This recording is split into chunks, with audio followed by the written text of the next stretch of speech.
మా కోసాన్ని ఎవరైనా జీవితాన్ని త్యాగం చేశారా అని అడిగితే నేను గర్వంగా చెప్పగలుగుతాను, మా కోసం మా అమ్మ జీవితాన్ని త్యాగం చేసిందనేసి. మా అమ్మ కష్టాలు, సుఖాలు, దుఃఖాలు అన్నిటి మా దాకా చేర్చలేదు.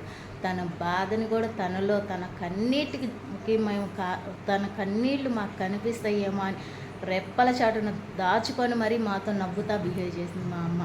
మా అమ్మ కష్టాలను కూడా మాకు ఇంచి కూడా తెలియనీయకుండా చేసింది. అలాంటి మా అమ్మకి మేము ఈ స్థాయిలో ఉన్నామంటే మా అమ్మకి ఎంత గర్వంగా ఉండాలి.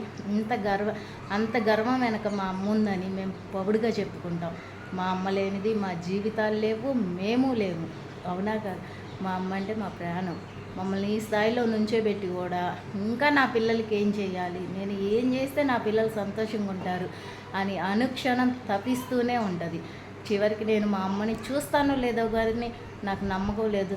తన పరిస్థితి బాగాలేనప్పుడు నేను చూస్తానో లేనో కానీ నాకు తెలియదు కానీ మా అమ్మ మటుకి నేను బాధల్లో ఉన్నప్పుడు, కష్టాల్లో ఉన్నప్పుడు ఎంత ఓదార్చి ఎంత సపోర్ట్ చేసిందంటే మా అమ్మ నాకు నిజంగా రియల్లీ చాలా హెల్ప్ చేసింది. మా అమ్మని నేను చూస్తానో లేదో నాకు అస్సలు నమ్మకమే లేదు. నేను అనుకోను కానీ మా అమ్మ నాకు ఇచ్చిన ధైర్యం, మా అమ్మ నాకు ఇచ్చిన సపోర్టు ఏ తల్లికి. కొంతమంది కూతుర్లు బయటికి రావడానికి కూడా భయపడతారు, కానీ నాకు మా అమ్మ చేసిన సహాయం, మా అమ్మ చేసిన హెల్ప్, తను నన్ను ఈ స్థాయిలో నుంచోబెట్టినందుకు పాదాభివందనాలు చేస్తున్నామా.